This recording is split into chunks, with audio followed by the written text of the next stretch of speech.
Welcome back. आप देख रहे हैं बनो अपना फाइनेंस मिनिस्टर। मैं हूं आपके साथ कविता थपलियाल और शो का वो पड़ाव जिसका दर्शकों को बेसब्री से इंतजार होता है। आपके सवालों के जवाब हम शो में शामिल करते हैं और आपकी लाइफ फाइनेंशियल प्लानिंग कराते हैं। लेकिन इससे पहले कि हम हमारे आज के मेहमान से जुड़ें, दर्शकों से जुड़ें, आप सबको बता दें कि आप कैसे हमसे जुड़ सकते हैं। हमारा एक व्हाट्सएप नंबर है जो आपको तुरंत प्रभाव से नोट डाउन करना है। आपकी पूरी फाइनेंशियल पोर्टफोलियो की डिटेल्स आपको देनी है, जहां पर आपके पास कोई म्यूचुअल फंड हो, कोई इंश्योरेंस पॉलिसी हो, निवेश में टैक्स का कोई पेज हो जिसके लिए आपको सलाह चाहिए हो, अपने लोन से आपको छुटकारा पाने के लिए कोई रणनीति हमसे चाहिए हो, या क्रेडिट कार्ड का बकाया आपसे पूरा नहीं हो पा रहा है उसका आपको समाधान हमसे चाहिए हो। तमाम सवालों के जवाब हम आपको देते हैं। व्हाट्सएप कर लीजिए आप अपने सवाल हमें इस नंबर पर। व्हाट्सएप नहीं करना चाहते, यूट्यूब पर हमें देखते हैं, नए शोज़ देखिए, पुराने शोज़ देखिए, कमेंट बॉक्स पे अपने सवाल छोड़िए। एक्स पर भी हमें देख सकते हैं और फेसबुक पर भी हमारे शोज़ जाते हैं जहां पर अपने सवाल आप छोड़ सकते हैं। बहरहाल आगे बढ़ाते हैं शो को और Sudarshan Rungta, director Rungta corporate services मेरे साथ जुड़ गए हैं। सुदर्शन, गुड इवनिंग, स्वागत है आपका हमारी इस खास पेशकश में। और चलिए दर्शकों के सवालों को भी शामिल करते हैं। धर्मेंद्र का सवाल मैं लूँगी जिन्होंने यूट्यूब के ज़रिए अपना सवाल हमें पूछा है। और वन टाइम इन्वेस्टमेंट उन्होंने HDFC मिड कैप में की है, SBI मिड कैप में की है, Parag Parikh I am assuming के फ्लेक्सी कैप है, और निप्पॉन का small cap, Axis small cap, Motilal mid cap. इन सब फंड्स में 15 साल का इनका नज़रिया है। इनका टारगेट है लगभग 1 करोड़ का। और जो इन्होंने लमसम मेरे ख्याल से इन्होंने जो दिए हैं वो 2 फंड्स हैं सुदर्शन, HDFC का मिड कैप और SBI का मिड कैप, और पराग पारिक का फ्लेक्सी कैप। बाकी में ये SIP कर रहे हैं। बाकी में अगेन 2 स्मॉल कैप है और 1 मिड कैप है इनके पास। अब बताइए, इनके पोर्टफोलियो में रिस्क बहुत ज़्यादा है और मेरे ख्याल से उन्होंने अग्रेसिव पोर्टफोलियो बनाया है। मेरे साथ फ़ोन लाइन पर ये है नहीं सुदर्शन, वरना हम इनको पूछना चाहते कि ये कैसे इसको बैलेंस आउट करना चाहेंगे और इन्होंने कहाँ से सलाह ली है। बहरहाल बहुत दर्शकों ने हाल ही में जो रैली देखी है मिड कैप स्मॉल कैप में, उसको देखते हुए ये फ़ंड भी अपने पोर्टफोलियो में शामिल किए हैं। लेकिन आप इन्हें क्या सलाह देंगे, किस तरह से ये बैलेंस आउट कर सकते हैं अपने इस इन्वेस्टमेंट को? गुड इवनिंग कविता। धर्मेंद्र जी का जो पोर्टफोलियो है डेफिनेटली जैसे आपने कहा है कि बहुत ही हाई रिस्क कॉन्सेंट्रेटेड पोर्टफोलियो है। इसमें एक जो स्कीम है जो पराग पारिक फ्लेक्सी कैप हम अज्यूम कर रहे हैं वही होगा, तो वो एक थोड़ा बैलेंस आउट दे देता है जो इन्हें लार्ज कैप, मिड कैप और इंटरनेशनल इक्विटी में भी एक्सपोजर देता है। जो इनका रिक्वायरमेंट है कि 15 साल में इन्हें 1 करोड़ चाहिए, तो जो करंट पोर्टफोलियो है वो अगर हम अज्यूम करते हैं 12% का रिटर्न देता है सालाना, तो वो करीबन इनको 60 लाख का कॉर्पस बना के दे सकता है। और अगर इन्हें 1 करोड़ चाहिए तो यहाँ से इन्हें 13,500 की SIP करनी होगी 5,000 के जगह। तो ये एक है। और दूसरा जैसे आपने भी कहा कि इनका जो पोर्टफोलियो है वो मेरे ख्याल से ये करंट ट्रेंड को फॉलो कर रहे हैं और ज़्यादा फोकस इनका लार्ज एंड मिड कैप में है। तो मैं इन्हें सलाह दूँगा कि जो अभी कंटिन्यू है उसको कंटिन्यू रखें और जो एडिशनल जो इंक्रीमेंटल SIP इन्हें करना है, जो 5,000 के ऊपर जो SIP करना है, वो ये Aditya Birla Nifty 50 equal weight index fund में कर लें। तो ये पोर्टफोलियो को एक थोड़ा जो रिस्क है उसको डाइल्यूट कर देगा और जो ग्रोथ जो इनकी एक्सपेक्टेशंस है, जो हम 12% का लक्ष्य रखते हैं, वो इन्हें अचीव करने में हेल्प करेगा, प्लस ये थोड़ा पोर्टफोलियो को डी-रिस्क कर देगा। धर्मेंद्र मेरे साथ फोन लाइन पर नहीं है, वरना इनके बिहाफ पे हम कोई और सवाल पूछ सकते हैं। बहरहाल उम्मीद यही करेंगे कि धर्मेंद्र ये सलाह नोट डाउन करें और जैसा सुझाया है उस बदलाव के साथ आगे बढ़े। लेकिन फ़ोन लाइन पर सिमरप्रीत सिंह कालरा मेरे साथ जुड़ गए हैं। नमस्कार सिमरप्रीत जी, कैसे हैं आप?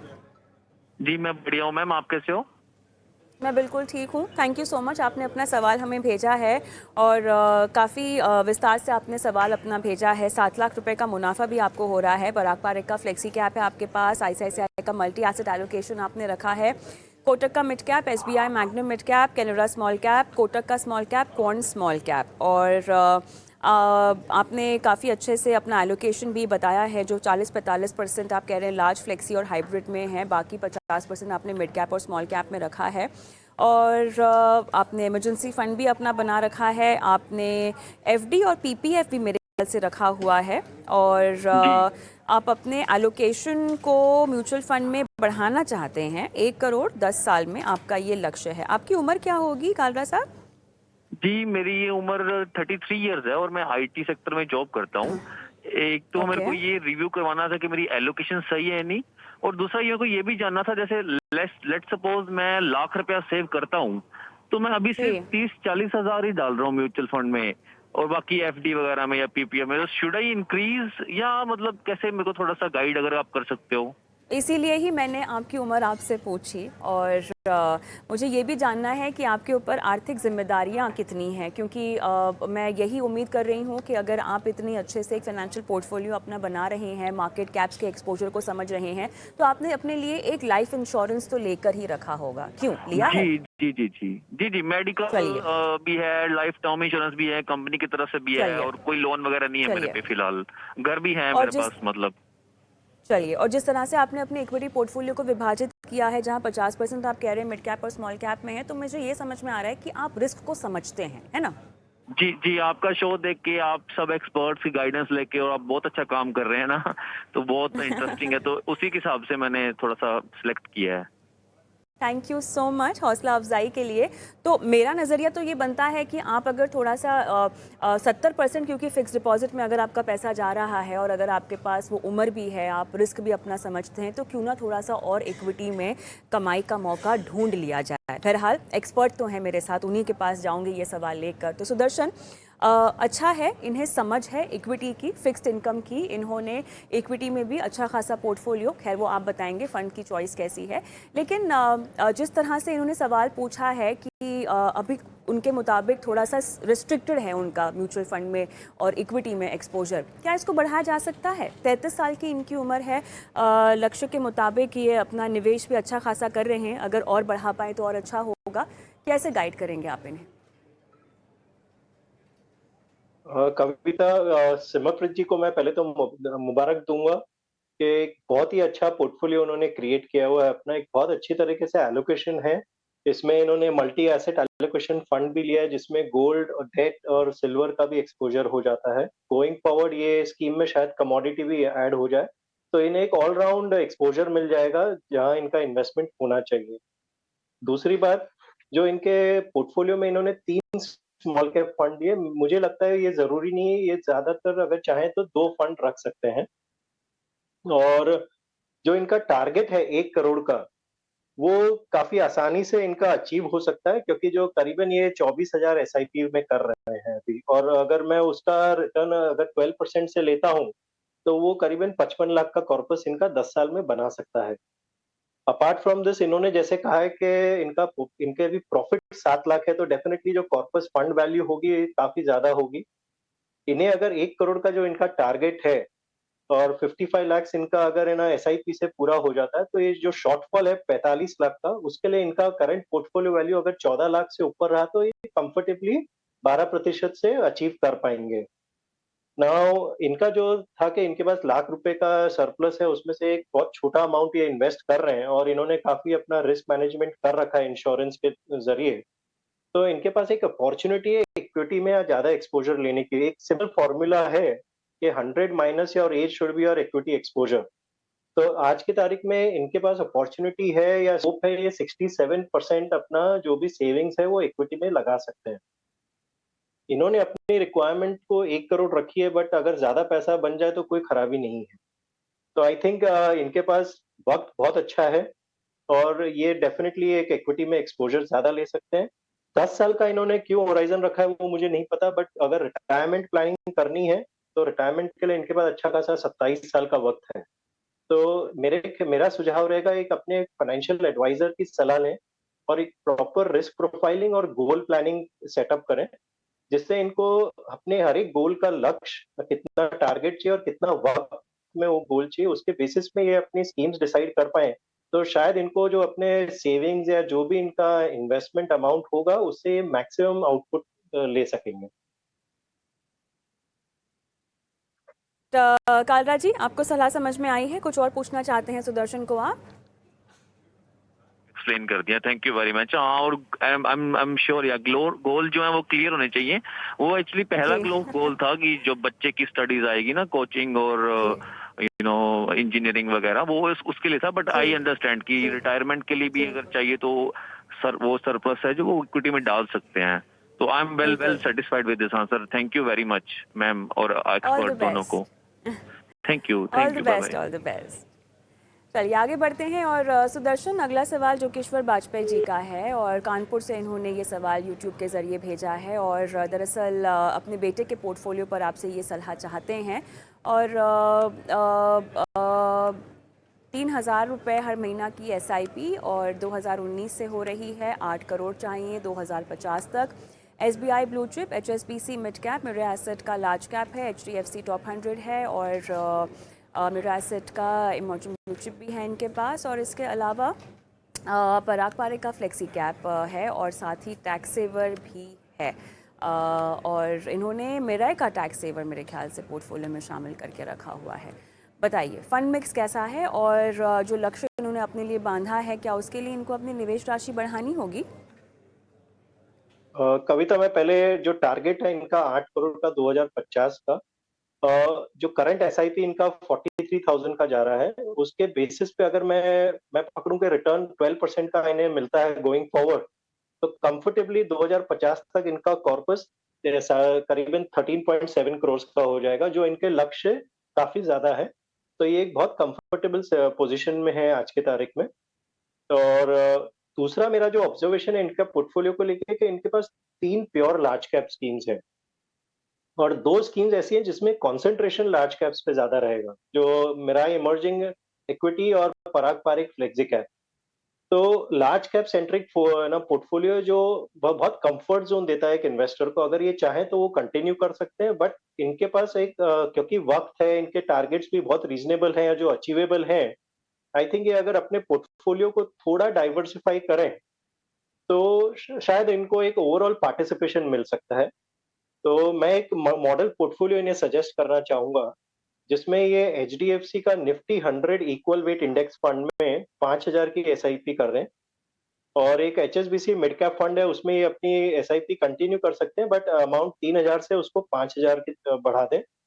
पराग पारिक फ्लेक्सी कैप में इनका 3,000 का एसआईपी चल रहा है, उसको ये 5,000 कर लें और एक स्मॉल कैप फंड ये अपना ऐड कर सकते हैं पोर्टफोलियो में, जो Nippon India small cap fund है, वहाँ 3,000 की एसआईपी ये कर लें। तो जो 18,000 की एसआईपी है, उसको हम थोड़ा रीअलाइनमेंट रीमॉडल करके ये 4 फंड में अगर कर दें, तो इनका एक ओवरऑल मार्केट पार्टिसिपेशन हो जाएगा। दूसरा, इन्होंने जो मिराई टैक्स सेवर फंड किया हुआ है, आई एम श्योर इनको, क्योंकि 3 लाख रुपए साल का कर रहे हैं, तो जो 80C का बेनिफिट है वो उसको काफी सरपास कर रहे हैं। बट हालांकि ये फंड इंडिविजुअल इटसेल्फ में भी एक बहुत अच्छा फंड है और अच्छा परफॉर्मेंस दे रहा है, तो ये 25,000 ही उसमें कंटिन्यू कर सकते हैं। दूसरा, मैं इन्हें एक और चीज सलाह दूंगा कि जो एग्जिस्टिंग एसआईपीज आप बंद करके रीअलाइन करेंगे, तो तुरंत में आप इसको विड्रॉ नहीं कीजिएगा। आप इसको ओवर अ पीरियड स्टैगर कर दीजिएगा, बिकॉज इनकम टैक्स में आपको 1 लाख रुपए तक का long term capital gains tax free है। तो आप उतना ही विड्रॉ कीजिए एक फाइनेंशियल ईयर में जहां आपको 1 लाख रुपए का कैपिटल गेन्स आ रहा है, तो आपको टैक्स भी नहीं भरना पड़ेगा और आपका पोर्टफोलियो रीअलाइन भी हो जाएगा ओवर द ईयर। चलिए आपने कुल मिला के काफ़ी विस्तार से जोगेश्वर को सलाह दी है, लेकिन सुदर्शन हमें एक छोटे से ब्रेक के लिए यहाँ पे रुकना होगा। हम रुकेंगे एक ब्रेक के लिए, दर्शकों के सवालों के जवाब ब्रेक के बाद भी, लेकिन जाते जाते मैं आपको छोड़ रही हूँ हमारे व्हाट्सएप नंबर और सोशल मीडिया हैंडल्स के साथ। वेलकम बैक, आप देख रहे हैं बनो अपना फाइनेंस मिनिस्टर। मैं हूं आपके साथ कविता थपलियाल। दर्शकों के सवालों के जवाब हम दे रहे हैं शो पर। सुदर्शन रुंगटा मेरे साथ जुड़े हुए हैं। सुदर्शन, आगे बढ़ते हैं। पवन कुमार का मैं सवाल लेना चाहूँगी। एक बार फिर से दर्शक ने यूट्यूब पर से सवाल पूछे हैं।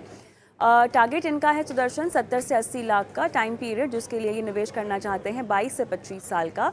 आईसीआईसीआई प्रू का टेक फंड है जिसमें एसआईपी चल रही है और एचडीएफसी का बैफ है इनके पास। और लॉन्ग टर्म के लिहाज से ये फंड्स कैसे हैं और निवेश लक्ष्य को पाने के लिए सुदर्शन ये पूछना चाह रहे हैं कि कितनी राशि का निवेश करना होगा। कविता, इनका जो एसआईपी है 3,500 का जा रहा है और अगर मैं 12% से अगर अप्रिसिएशन पकड़ूं, तो इन्हों 22 साल बाद ये करीबन 44.5 लाख का हो जाएगा। और अगर 25 साल का जो इनका लक्ष्य, बिकॉज इन्होंने 22 से 25 साल लिया है, तो 25 साल का अगर करंट एसआईपी से लें तो हम 65 लाख का ग्रोथ होगा इनका। तो करीबन 12% का हमने रिटर्न ऑन इन्वेस्टमेंट लिया है। ये काफी शॉर्ट है। अगर हम इसको ब्रेकअप करते हैं कि इनको गोइंग फॉरवर्ड कितना एसआईपी हो, जो इनका टारगेट 70 से 80 लाख का पूरा होता है, अगर ये 22 साल का टेन्योर लेते हैं और इनका 70 लाख का लक्ष्य है, तो 12% रिटर्न ऑन इन्वेस्टमेंट के हिसाब से इन्हें 5,500 की एसआईपी करनी होगी। और अगर 80 लाख का इनका लक्ष्य है, तो इन्हें 6,500 की एसआईपी करनी होगी। वही अगर ये 25 साल का लक्ष्य रखते हैं, तो 25 साल के हिसाब से इन्हें 3,800 की एसआईपी करनी होगी और वो जो 70 लाख हो जाएगा। और तो अगर 25 साल का लक्ष्य और 80 साल का इनका टारगेट है, तो इन्हें करीबन 4,400 की एसआईपी करनी होगी। दूसरा है कि इन्होंने एक आईसीआईसीआई प्रूडेंशियल का टेक फंड ले रखा है और एचडीएफसी का बैलेंस एडवांटेज फंड लिया हुआ है। जो प्रूडेंशियल टेक फंड एक सेक्टोरियल फंड हो गया, जो हाई रिस्क है, उसमें बहुत टाइमिंग की जरूरत होती है। और बैलेंस एडवांटेज फंड बेसिकली वो होता है शॉर्ट टू मीडियम टर्म में जो मार्केट का रिस्क होता है, उसको कैसे मिटिगेट किया जाए। बट इनका लक्ष्य 22 से 25 साल का जो बहुत क्लियर लग रहा है, तो ये इन दोनों में से निकल के निपॉन इंडिया का मल्टी कैप फंड में इन्वेस्ट करें, जिसमें जी 25% लार्ज मिड और स्मॉल कैप में एक्सपोजर रहता है और बैलेंस ठीक है 25 फंड मैनेजर का डिस्क्रिशन होता है। तो आई थिंक इन्हें एक ओके बहुत अच्छा जी रिटर्न मिलने के चांसेस हैं फ्यूचर। और राइट, तो पवन कुमार के लिए ये सलाह और इसी के साथ मेरे ख्याल सुदर्शन बहुत बहुत धन्यवाद, आपने समय निकाला, दर्शकों का मार्गदर्शन किया आज उनको सलाह देकर। लेकिन बनो अपना फाइनेंस मिनिस्टर हम यही समाप्त नहीं कर रहे हैं, क्योंकि बहुत सारे ऐसे